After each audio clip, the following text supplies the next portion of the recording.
गरीब का शौचालय। अविका एक सरकारी स्कूल की टीचर बनना चाहती थी और उसकी मेहनत रंग भी लाती है। रामगढ़ नाम के एक छोटे से गांव में उसे टीचर की जॉब मिलती है।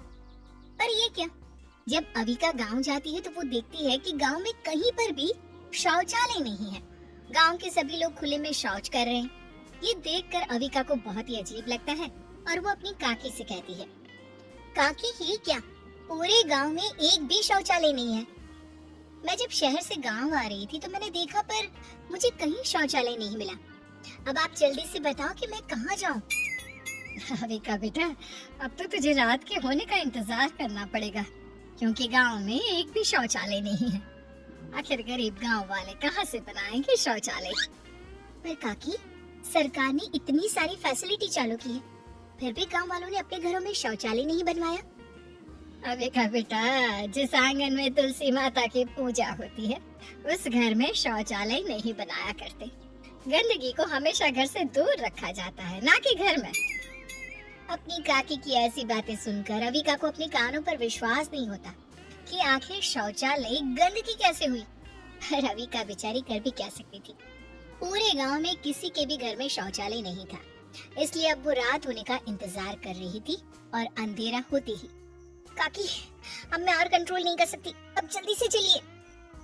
अविका अपनी काकी और गांव की कुछ औरतों के साथ जंगल में जाती है। खुले में अविका ने पहली बार शौच किया था, इसलिए उसे काफी डर लग रहा था कि कहीं कोई सांप कीड़ा उसे काट ना ले। काकी, इतने अंधेरे में हम सब जंगल में बैठे हैं, आप सबको डर नहीं लग रहा क्या? मैंने सुना है कि जंगलों में सांप, बिच्छू और भी कई तरह के कीड़े होते हैं। अगर उन्होंने काट लिया तो हम तो मर जाएंगे। हे भगवान, आप लोग यहाँ खुले में कैसे शौच करते हैं?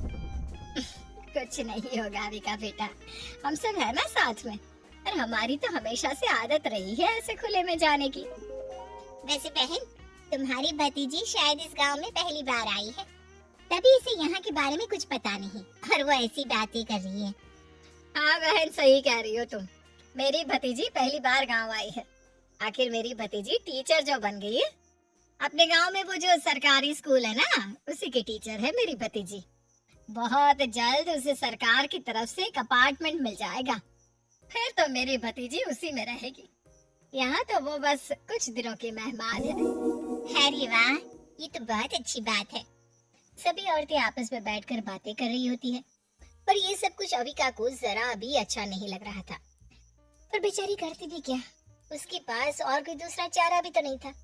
शाम को सभी औरतें हल्की होकर अपने घरों में जाती हैं और सुबह होने से पहले एक बार फिर सभी औरतें अपना अपना लोटा लेकर खेत की ओर जाने के लिए तैयार हो जाती हैं। अविका बेटा, जल्दी उठ, नहीं तो सवेरा हो जाएगा। फिर पूरा दिन तुझे हल्का होने के लिए शौचालय नहीं मिलेगा और तू पूरा दिन हल्की होने के लिए बेताब रहेगी। दूसरी बात कि अगर तूने खुद को रोक लिया ना तो तेरा पेट भी खराब हो सकता है।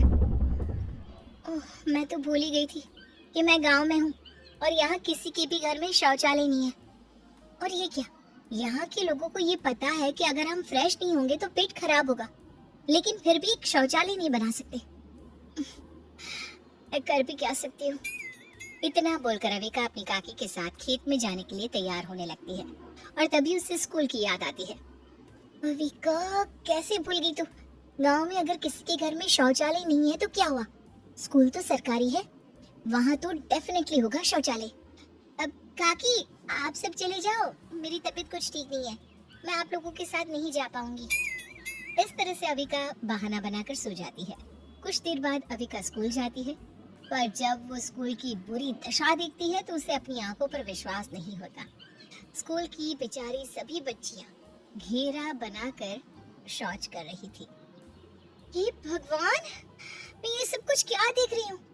मुझे लगा गांव में भले ही शौचालय नहीं है, लेकिन सरकारी जगह पर कम से कम एक शौचालय तो होगा ही, पर यहाँ तो स्कूल में भी नहीं है। मुझे इस बारे में प्रिंसिपल से बात करनी होगी। इस तरह से अविका अपने स्कूल के प्रिंसिपल से शौचालय के लिए बात करती है। अविका जी, मानते हैं कि आप शहर से आई हैं और शहर में सारी फैसिलिटी है, और आप गांव में पढ़ाने आई हैं और गांव में किसी भी तरह की कोई भी फैसिलिटी नहीं होती। यहाँ सब कुछ ऐसे ही चलता है। बहुत जल्द आपको भी इन सब चीज की आदत हो जाएगी। सर, आप ऐसे बात कर रहे हैं? आप एक पढ़े लिखे इंसान हैं आपको तो लोगों को समझाना चाहिए, उन्हें सही गाइड करना चाहिए, और आप ही इस तरह की बातें कर रहे हैं। अविका जी, कहना बहुत आसान होता है पर करना उतना ही कठिन। आप एक बार गांव वालों से शौचालय के बारे में बोल कर तो देखिए, फिर देखना किस तरह से पूरे गांव वाले आपके खिलाफ हो जाएंगे। और वैसे किसी भी चीज की शुरुआत खुद से होती है, अपने घर से होती है। प्रिंसिपल की ये बात सुनकर अविका उनका इशारा समझ जाती है। आखिरकार गांव में अविका के खुद के घर में और उसकी काकी के घर में शौचालय नहीं था, इसलिए अब अविका अपनी ही घर से शौचालय बनवाने की शुरुआत करती है और घर जाकर अपनी काकी से इस बारे में बात करती है। अविका बेटा, माना कि तुम शहर में पली बड़ी हो, शहर में बहुत कुछ होता है, पर ये गांव है, हम अपनी आस्था को चोट नहीं पहुंचा सकते। घर में शौचालय, राम राम राम राम, तुमने ये सोच भी कैसे लिया? हमसे ना होगा ऐसा पाप। बेचारी अविका अब हर किसी को शौचालय के बारे में समझाती है, पर कोई उसकी बात नहीं सुनता। बेचारी थक हार कर एक जगह बैठ जाती है और तभी उसके पास एक गरीब औरत जिसका नाम पुष्पा होता है, वो अपनी छोटी सी बच्ची को लेकर आती है। मैडम जी, हम भी शौचालय बनवाना चाहते हैं, पर हमारे पास इतना पैसा नहीं कि हम अपने घर में शौचालय बनवा सके। हमारी बेटी विकलांग है, उसके लिए खुले में शौच करना बहुत मुश्किल होता है। तुम चाहती हो ना कि तुम्हारे घर में शौचालय बने? मैं बनवाऊंगी तुम्हारे घर में शौचालय। मैं तुम्हारे क्या, मैं हर उस गरीब के घर में शौचालय बनवा दूंगी जिनके घर में नहीं है, बस तुम मेरा साथ दो। अब क्या था, अविका को रोशनी की पहली किरण मिल चुकी थी। अब अविका बिल्कुल सही रास्ते पर चलती है और पुष्पा के घर पर शौचालय बनवा देती है। उसके बाद वो ऐसे गरीब लोगों को ढूंढती है जिनके घर में शौचालय की काफी जरूरत है। अब अविका उन गरीब लोगों के घर में शौचालय बनवाकर उनकी मदद करती है। ऐसे ही एक दिन अविका की काकी की तबीयत रातों रात खराब हो जाती है। घर में शौचालय ना होने की वजह से उन्हें बार बार खुले में जाना पड़ता है और तभी उनकी नजर पुष्पा के छोटे से शौचालय पर पड़ती है और वो खुले में शौच ना करके पुष्पा के छोटे से शौचालय में जाती है। अविका बेटा, कल रात को हमारा पेट खराब हो गया, अंधेरे में बार बार जाना पड़ता है, इसलिए हमने सोचा कि पुष्पा बहन के शौचालय में ही चले जाएं।